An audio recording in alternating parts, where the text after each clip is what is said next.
ছেলেটি খুব মনোযোগ দিয়ে চেকের ওপর লেখা জন্ম তারিখটি খুঁচিয়ে মুছে ফেললো এবং তার জায়গায় নিজের জন্ম তারিখ লিখে দিল। তারপর নিজের নাম লাগিয়ে দিল।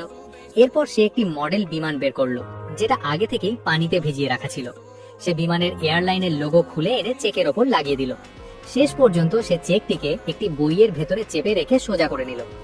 এইভাবে সে একটি কাঁচা হলেও কাজ করার মতো নকল এয়ারলাইনের বেতনের চেক তৈরি করে ফেলল এবং সেটি ভাঙাতে ব্যাংকে চলে গেল।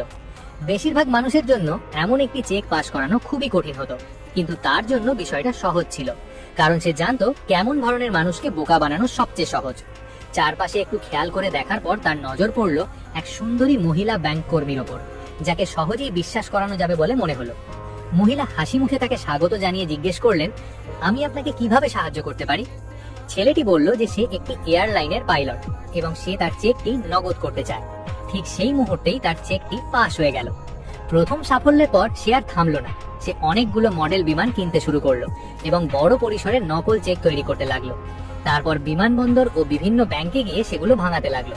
সে বিশেষ করে নতুন এবং সুন্দরী মহিলা কর্মীদেরই লক্ষ্য বানাতো। কিছুদিন পর সে ব্যাংকের সিস্টেম সম্পর্কেও অনেক কিছু জেনে গেল এবং বুঝতে পারলো যে চেক যাচাই করার জন্য বিশেষ মেশিনও থাকে। সে একটি পুরনো বন্ধ হয়ে যাওয়া মেশিন কিনে এনে বাড়িতে রেখে ভালোভাবে তা বুঝে নিল। এরপর সে এমন নকল চেক বানাতে শুরু করলো যেগুলো সেই মেশিনও ধরতে পারতো না।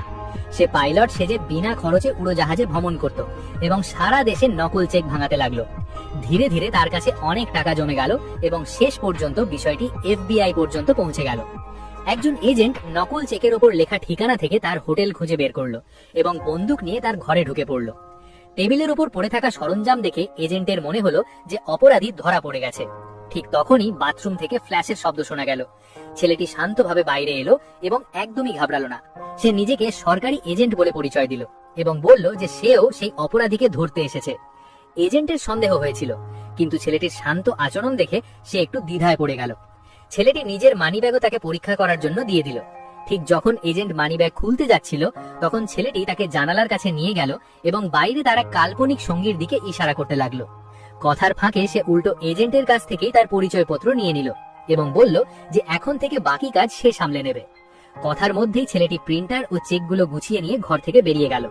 এজেন্ট ভেবেছিল যে সে যেন মাস্টার ঠগকে ধরতে পেরেছে, তাই নিশ্চিন্ত হয়ে বসে রইল। কিছুক্ষণ পরে সে মানি ব্যাগ খুলল। ভেতরে শুধু বিজ্ঞাপনের কাগজ আর খাবারের তালিকা ছিল। তখনই তার বুঝতে বাকি রইল না যে তার সাথে এক বিশাল চালাকি হয়ে গেছে।